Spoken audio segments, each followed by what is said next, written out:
আমার এই বাইকটার মধ্যে আফটার মার্কেট অনেক কিছু লাগানো আছে। পেছনে ওই যে ভেতরে এখানে কিছু কি বলে এগুলাকে, আরে ওই যে ফগ লাইট থেকে শুরু করে এখানে বড় ডিস্কটাকে এক্সটেন্ড করার কারণে যেই মানে ক্যালিপারটাকে সেট করার জন্য এক্সট্রা এটারে কি বলে এক্সটেন্ডার লাগানো হয়েছে, অনেক কিছু করে টোরে লাগানো হয়েছে। অ্যান্ড উপরে যদি আসি তাহলে এটার মধ্যে ড্যাম্পার এগুলো আমি দেখাইছি আগে, এত ডিটেলে না যাই।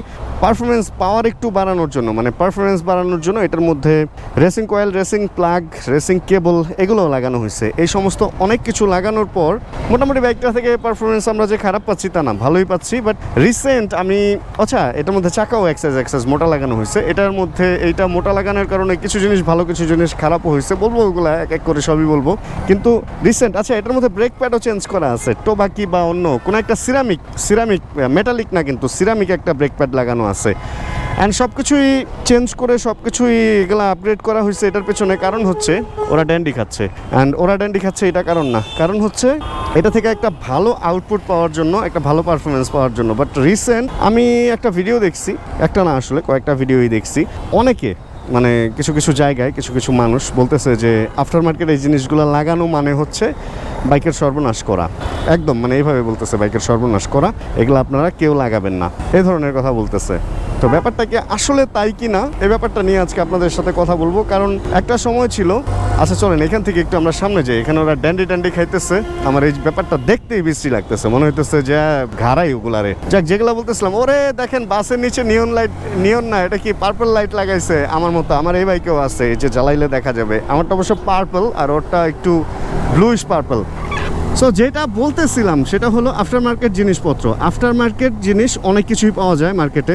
অ্যান্ড দেখবেন যে যারা সুপার বাইক চালায়, সুপার বাইকের যেই এক্সস্টটা থাকে ওটা ফ্রি ফ্লো থাকে না, ফ্রি ফ্লো তারা শুরুতেই লাগায় ফেলে এবং ওটা থেকে ভম ভম জোরে আওয়াজ হয়, মানে হল ইফেক্ট করে, হলার লাগানো থাকে। আর এমনিতে থাকে হচ্ছে নর্মাল এক্সস্ট, মানে সাইলেন্সার, যেটা আওয়াজটাকে সাইলেন্ট করার জন্য, মানে আওয়াজটাকে কমানোর জন্য যে সাইলেন্সারটা থাকে সেটা থাকে এমনিতে। এই হলো ব্যাপার স্যাপার। এখন কথা হচ্ছে আপনি আপনার বাইক থেকে কি চান। একটা বাইক যখন একটা বাইক শোরুম থেকে বের হয় তখন বাইকটা থাকে স্বয়ংসম্পূর্ণ, বাইকটার মধ্যে নাম্বার প্লেট ছাড়া প্রত্যেকটা জিনিসই থাকে। আপনি ওইভাবেই ওই বাইকটাকে চালাইতে পারবেন এবং ইঞ্জিন অয়েল ডাউন দেবেন, মানে ইঞ্জিন অয়েল ড্রেন করবেন, নতুন ইঞ্জিন অয়েল ঢালবেন আর হচ্ছে ফুয়েল ঢুকাবেন, অ্যান্ড ধুম ধারাক্কা ওই বাইক থেকে আপনি চালায় চলে যাবেন। কিন্তু এবার আসেন ওই জিনিসটা চেঞ্জ করে আমরা কেন অন্য জিনিস লাগাই, আফটার মার্কেট জিনিসপত্র কেন লাগাই? কারণ একটা সময় আমি নিজে বলতাম যে স্টক জিনিস শেষ হলে আবার স্টক লাগান। এমন কিন্তু না যে স্টক জিনিস কখনো শেষ হয় না, স্টকটাও শেষ হয়, বাট একটা টাইম আছে, ওই টাইম পর্যন্ত এটা চলতে পারে। ধরেন একটা ব্রেক প্যাড 5,000 থেকে 10,000 কিলো বা একটু বেশিও অনেক সময় হয়। একটা ওই ওটারে কি বলে প্লাগ, একটা প্লাগ হচ্ছে 8,000 থেকে 10,000 কিলো পরে চেঞ্জ করতে বলে, বাট অনেক সময় 15, 20, 30,000 কিলো এক প্লাগ দিয়ে চলে যায়। অ্যান্ড একটা ক্লাচ কেবল এরকম একটা টাইম আছে যে এতদিন পরে চেঞ্জ করতে হবে বা কিছু। তবে কিছু কিছু জিনিস আছে যেমন গ্রিপ, এগুলো সারা জীবনই চলে বলতে গেলে। এই হলো অবস্থা। এখন ওই জিনিসগুলার একটা নির্দিষ্ট পরিমাণ পাওয়ার আছে, ওই পাওয়ারেই ওই জিনিসগুলা চলে এবং ওইগুলা মোটামুটি একটা রিজনেবল প্রাইসের মধ্যেও থাকে। এখন শুরু থেকে আসি ব্রেক প্যাড। আমি কিছুদিন আগে মেটালিক ব্রেক প্যাড ইউজ করছি, সিরামিকও না। সিরামিকের পরে যেটা আরেকটু ভালো, মানে মেটালিক ওই পাউডার দিয়ে যেটা বানায় সেইটা। এছাড়াও দুইটার মিশ্রণেও ব্রেক প্যাড আছে, ওগুলার ব্যাপার আরেকদিন কথা বলবো নি। ওই ব্রেক প্যাডটা লাগানোর পরে আমার ব্রেকের বাইট অনেক ভালো হয়েছে। তার আগে আমি আরসিবির ব্রেক লাগাইছি, আরসিবির ক্লাচ লাগাইছি। এখন কেন? আমিও তো ওইটা জানি, যেই কথাটা মানুষ এখন বলতেছে সেই ব্যাপারটা তো আমিও জানি যে ব্রেক প্যাড লাগাইলে ডিস্ক একটু খাবে, ডিস্ক একটু ক্ষয় বেশি হবে। এখন ব্যাপারটা হচ্ছে ভাই এরকম, দেখেন আমরা যারা নর্মাল মানুষ, আমরা প্রত্যেক দিন, ধরেন আমরা প্রত্যেক দিন না, যেদিন আমরা মুরগি রান্না করি, একটা মুরগি রান্না করি, ফ্যামিলির সবাই মিলে ওটারে খাই।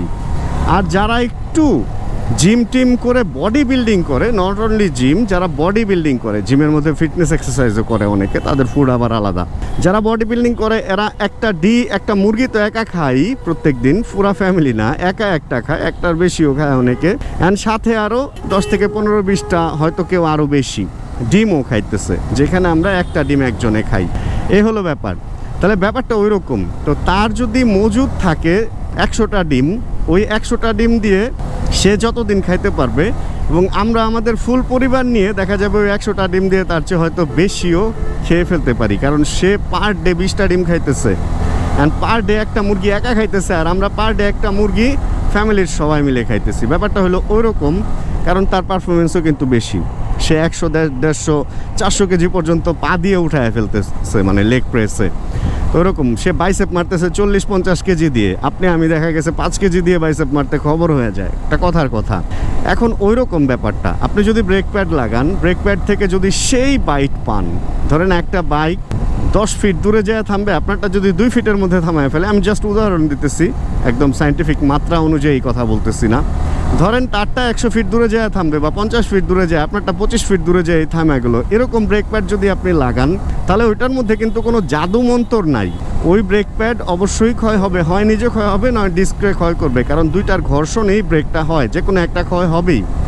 এখন কথা হচ্ছে, আপনি যদি আফটার মার্কেট কোনো কিছু লাগান, ফুল সেট আপ বলে না, ফুল সিস্টেম এক্সস্ট যেরকম বলে, মানে এক্সস্টের ফুল সিস্টেমটা আপনি আগের পাইপের মধ্যে মাথাটা লাগাইলেন, তাহলে পারফরমেন্স ওটা পাবেন না। তো ফুল সিস্টেম, যে কোনো জিনিস ফুল সিস্টেম লাগানোর ট্রাই করবেন।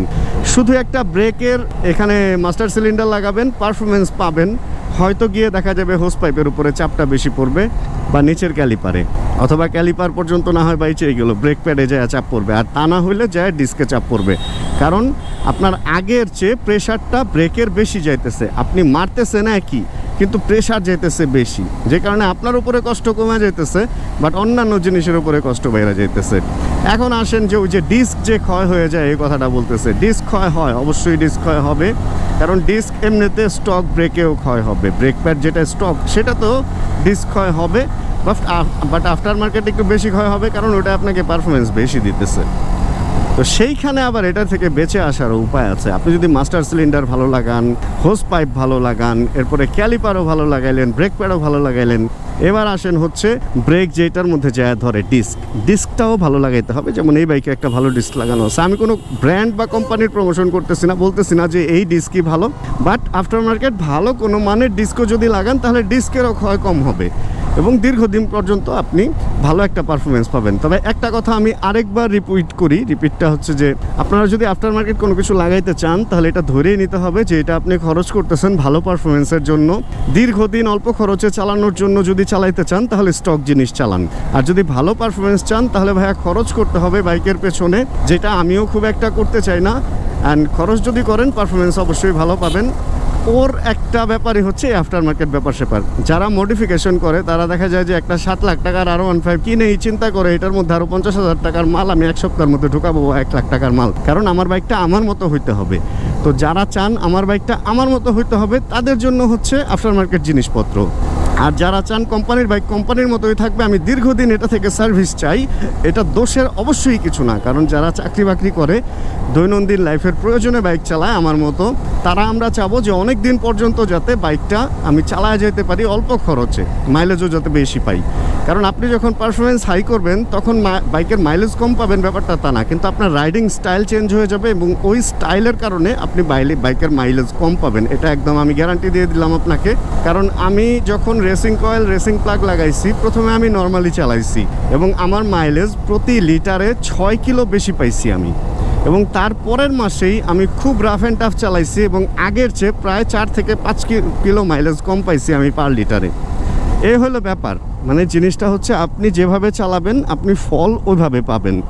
অ্যান্ড প্রত্যেকটা জিনিস আপনার বাইকের ক্ষতি অবশ্যই করবে। ওই যে বললাম যে ফুল সিস্টেম ব্রেক যদি আপনি লাগান, একদম এখান থেকে শুরু করে ডিস্ক পর্যন্ত, তারপরে গিয়েও আপনার বাইকের ক্ষতি হবে। কারণ ও যে বাইকটা দিবে, ওইটা আপনার শক অ্যাবজর্ভার বা সাসপেনশনের উপর একটা প্রেশার করবে এবং আপনার টায়ার বেশি ক্ষয় হবে। কারণ আগে যতটুকু জায়গা নিয়ে সে থামতো, তার আগে তার থেমে যেতে হইতেছে, এই জন্য টায়ারও বেশি ক্ষয় হবে।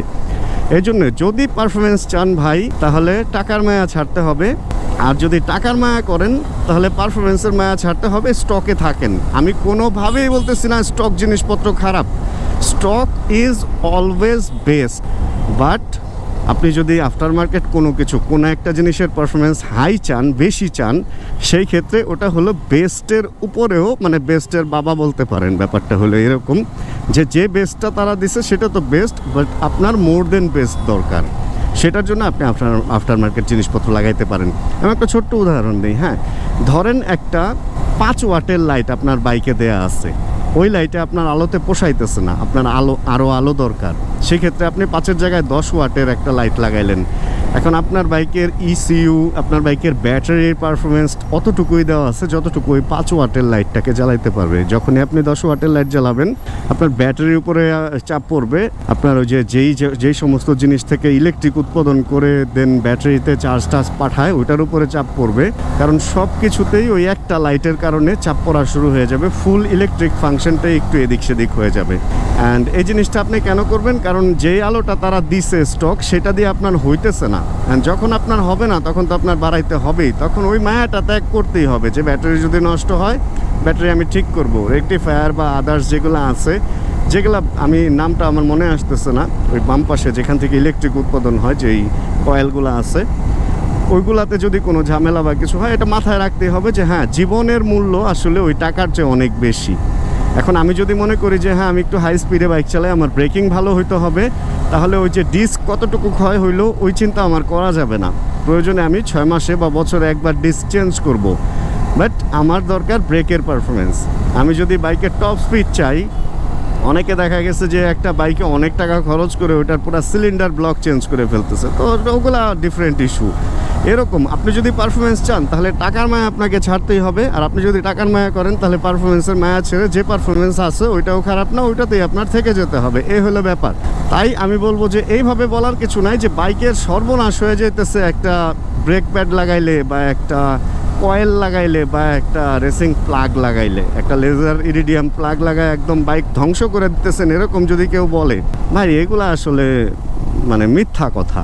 এই সমস্ত কথা বললেন না আপনারাও, অ্যান্ড আপনারা যারা ভিডিও দেখতেছেন বা যারা শেখার জন্য দেখেন তারা এগুলা বিশ্বাস করেন না, কারণ ওয়ার্ল্ড ওয়াইড জিনিসগুলা চলতেছে, আফটার মার্কেট জিনিসগুলা সারা ওয়ার্ল্ডে চলেই এখন বাংলাদেশে ঢুকছে। সারা পৃথিবীর মানুষ বলদ বা গাধা না, তারা এগুলা ব্যবহার করতেছে, সুপার বাইকে ব্যবহার করতেছে। তো আপনি আমি কিনলে আমি গাধা হয়ে যাব না, বা আমিও গাধা হচ্ছি না, বা আপনিও হবেন না, কারণ আমি নিজে ইদানিং ব্যবহার করতেছি, তো আমি দেখতেছি যে পারফরমেন্সগুলো আসলেই ভালো। অ্যান্ড আমি অনেক কিছু লাগাইছি আমার জিক্সারে, ওগুলার রিভিউ আমি এখনও দেই নাই, কারণ এখনও পর্যন্ত আমি রিভিউ দেওয়ার মতো কোনো পার্থক্য পাচ্ছি না। পারফরমেন্স ভালো হয়েছে এটা তো বলছি, বাট ক্ষয়ক্ষতি বা অন্যান্য ব্যাপারগুলো অ্যাটলিস্ট কয়েক মাস না চালানো পর্যন্ত আমি আপনাদেরকে বলতে পারতেছি না, এই হচ্ছে ব্যাপার। অ্যান্ড এই তো, তবে অনেকে মার্কেটিং করতেছে আফটার মার্কেট ব্রেক প্যাড হচ্ছে অনেক দিন পর্যন্ত চলে। হ্যাঁ, অনেক দিন পর্যন্ত ব্রেক প্যাডটা চলে। আগের ব্রেক প্যাড যেখানে 5,000-এ শেষ হয়ে যেত, এটা হয়তো 15,000 পর্যন্ত ইজিলি আপনি টেনে নিয়ে যেতে পারবেন, বা আরও বেশি হয়তো বা, কিন্তু অন্যান্য জিনিস ক্ষয় হবে, ডিস্ক ক্ষয় হইতে পারে বা অন্যান্য জিনিসও একটু প্রবলেম হতে পারে, এটা মাথায় রাখতেই হবে। একটা বেশি চলবে, একটা কম চলবে। শুরুতে যে ব্যাপারটা বলছি, ওই যে বডি বিল্ডার ওরা খাবে বেশি, পারফরমেন্স বেশি দিবে, আর নর্মাল মানুষ খাবে কম, পারফরমেন্স কম দিবে, এই অবস্থা। টাকা যদি বেশি খায়, গুড় যত বেশি, মিষ্টি যত বেশি শরবতে, ঠিক ওরকম ব্যাপারটা। যাই হোক, আজকের টপিক এগুলো নিয়েই ছিল। এবার আপনি চিন্তা করেন যে আপনি টাকা খরচ করে পারফরমেন্স চান, নাকি আপনি স্টক লাগা বাইক দীর্ঘদিন চালাইতে চান। এটা দুই ধরনের মানুষের দুই ধরনের মতামত হবে। যারা মাওয়াজিপি খেলে এরা আসলে পারফরমেন্স চায়, যারা আমার মতো রেগুলার লাইফে চালায় আমরা চাই অনেক দিন পর্যন্ত বাইক চলুক। বাট আপনাদের স্বার্থে, আমার স্বার্থে, সবার স্বার্থে আমার বিভিন্ন রকম এক্সপেরিমেন্ট করা লাগে, অ্যান্ড এখন আমি এক্সপেরিমেন্ট করতেছি হচ্ছে এই ব্রেক প্যাড অ্যান্ড সব কিছু আফটার মার্কেট নিয়ে। ভাই ওনার কী হয়েছে, অ্যান্ড মোটামুটি এখনও পর্যন্ত এক্সপিরিয়েন্স ভালোই পাইতেছি, অ্যান্ড সামনে আশা রেখে আমি খুব তাড়াতাড়ি আপনাদেরকে রিভিউ দিয়ে দিব। তাহলে আজকের ভিডিও এতটুকুই। হোপ রাখতেছি ভিডিওটা আপনাদের ভালো লাগছে। ভিডিওতে কোনো কিছু ভালো লাগে প্লিজ একটা লাইক দিয়ে দিন। যদি চ্যানেল নতুন হন প্লিজ সাবস্ক্রাইব করে হয়ে যান। আমাদের ফ্যামিলি মেম্বার জানাবেন কে কোন জায়গা থেকে ভিডিও দেখছেন, জানাবেন কে কোন জিনিস কীভাবে চালাচ্ছেন এবং কোন সমস্যা, কোন সুবিধা কীভাবে কি ফেস করতেছেন। তাহলে দেখা হচ্ছে আবার নতুন কোনো ভিডিওতে। আর যতক্ষণ পরবর্তী ভিডিও নিয়ে আমি আসতেছি ততক্ষণ ইনশাআল্লাহ আমরা থাকবো ভালো, আমরা থাকবো সুস্থ এবং করতে থাকবো চিল ইনশাআল্লাহ। Chill, bro. Check the mic and make sure it sound right, boy.